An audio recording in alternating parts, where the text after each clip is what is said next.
thing I've always really disliked about Bill Maher is his constant, literally constant, apologizing for Israeli war crimes, no matter how many innocent civilians they kill, whether it be over 90% civilians killed in their bombing strikes in the 2014 Gaza war, or what just happened now. And he was also somebody who, when Trump made the embassy move, and remember, Bill Maher comes out against Trump virtually every week, but that time he came out in favor. He says, I hate to agree with Trump, but, you know, I'm all for this.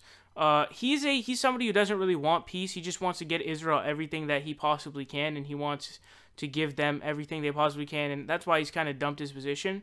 He had Bari Weiss on, who's really shitty, and we're going to be seeing how shitty Bari Weiss is here. But it's amazing because, as you guys know, over 50 Palestinians were killed and over 2,400 wounded. Vast majority of them peaceful protesters. Some of them were throwing rocks. And so what they responded with is said, oh, some of you guys are throwing rocks. We're going to just spray live fire at you, throw tear gas, kill over 50 people, and wound over 2,400. Let's see what Bari Weiss and Bill Maher say. Bill, I love you, but the riots were not caused by the embassy move. No, I said they were linked. They're not linked. They are. No, they're not. Yes, okay. They were made much worse. These demonstrations were going on, but they exploded when Hamas with the attacked embassy. Israel in 2008, when Hamas attacked Israel in 2012, and it attacked Israel in 2014, the embassy was in Tel Aviv all of those times.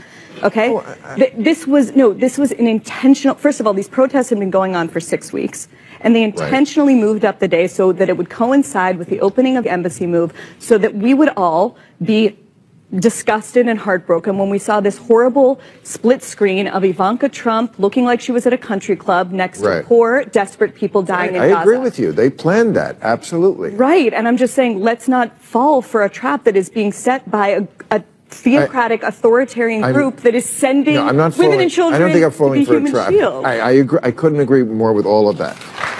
I don't understand how this isn't a national outrage, because the worst possible thing that you can do is, at any point in time, is when someone kills innocent civilians, you know, when people are just peacefully protesting, or, because the majority of them were peacefully protesting, some of them were throwing rocks or whatever, but the worst case scenario is, oh, they were throwing rocks. You cannot kill them and you cannot injure them. But to their points, first of all, they were exacerbated due to the embassy move. There's no doubt about that whatsoever. Denying that is ridiculous.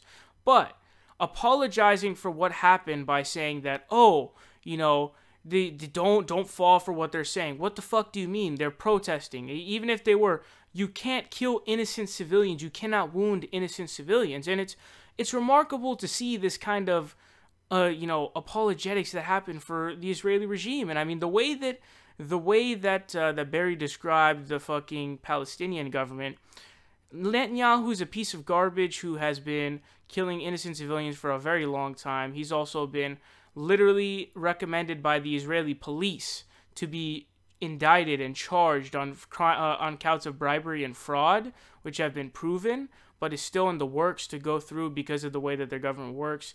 There's people in the government who have to do it, but the Israeli people are morons and they won't vote him out. They're being stupid. They're being dumb. We need a labor leader who actually wants some fucking peace or try to work towards peace, because Netanyahu is a disgusting human being and he's a vile piece of shit. And so when you have these people getting massacred and you go, oh, don't fall for what they're doing. What the fuck do you mean don't fall for what they're doing? You just wounded thousands of people and you just killed over 50 people.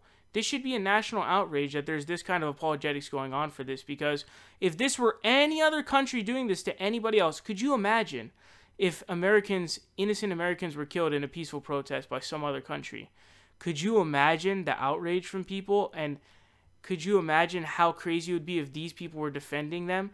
This would be fucking out of control. The fact that this happens is unbelievable.